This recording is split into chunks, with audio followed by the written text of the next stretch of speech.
السلام علیکم ورحمۃ اللہ وبرکاتہ۔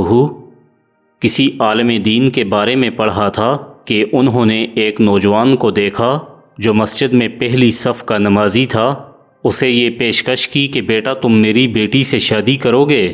نوجوان نے کہا حضرت میرا کوئی روزگار یا کوئی خاص ذریعہ آمدن نہیں، میرے لیے آپ کی بیٹی کو سنبھالنا کیسے ممکن ہوگا؟ بزرگ نے کہا بیٹا تم کھانا کھا کر سوتے ہو؟ نوجوان نے کہا جی اللہ کا شکر ہے۔ تو بزرگ نے کہا بس میری بیٹی کو بھی کھانا کھلا کر سلا دینا۔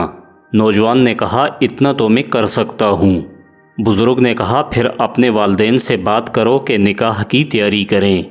یوں اس بزرگ نے مسجد میں نکاح پڑھا کر اپنی بیٹی کو اس نوجوان کے ساتھ رخصت کر دیا، اور نوجوان نے مسجد کے نمازیوں اور اپنے رشتہ داروں کو بلا کر ولیمے کی دعوت کھلا دی۔ میرے بھائیو، یہی شادیاں سنت رسول کے عین مطابق ہوتی ہیں، جن میں اتنا آسان نکاح اور اتنی سادہ سی رسومات ہوتی ہیں۔ آج کے دور میں لمبے چوڑے اخراجات و دیگر فضول کی رسومات سنت رسول میں مشکلات پیدا کرنے کے سوا کچھ نہیں ہیں۔ البتہ شادی کے بعد اسلام نے مرد کے ذمہ لگایا ہے کہ جیسا خود کھائے ویسا ہی اپنی بیوی کو بھی کھلائے، جیسا خود پہنے ویسا ہی بیوی کو بھی پہنائے۔ یہ اخراجات جو خاوند اپنی بیوی پر کرتا ہے اسے اسلام صدقہ قرار دیتا ہے، اور صرف یہی نہیں بلکہ اسلام ایسے مرد کو مجرم قرار دیتا ہے جو اپنی بیوی بچوں پر خرچ کرنے سے ہاتھ کھینچ لیتا ہے اور ان کی بنیادی ضروریات کو پوری نہیں کرتا ہے۔ نبی کریم صلی اللہ علیہ وسلم کا فرمان ہے تم میں سب سے بہتر مسلمان وہ ہے جو اپنے اہل کے ساتھ اچھا ہے۔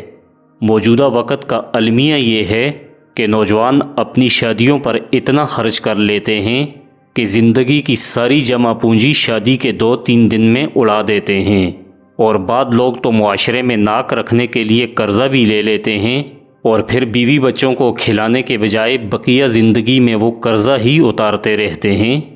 آئیں مل کر ان جاہلانہ رسومات کا خاتمہ کریں اور شادی جیسی سنت کو دین کے عین مطابق آسان کریں، نہ کہ جاہلوں کی طرح ایک فہرست تھما دیں کہ لڑکے کی آمدنی کتنی ہے، ماہانہ خرچہ کتنا دے سکے گا، گھر اپنا ہے یا کرائے کا، فیملی کے افراد کتنے ہیں، میری بیٹی کو حق مہر کتنے لاکھ دے گا، وغیرہ وغیرہ۔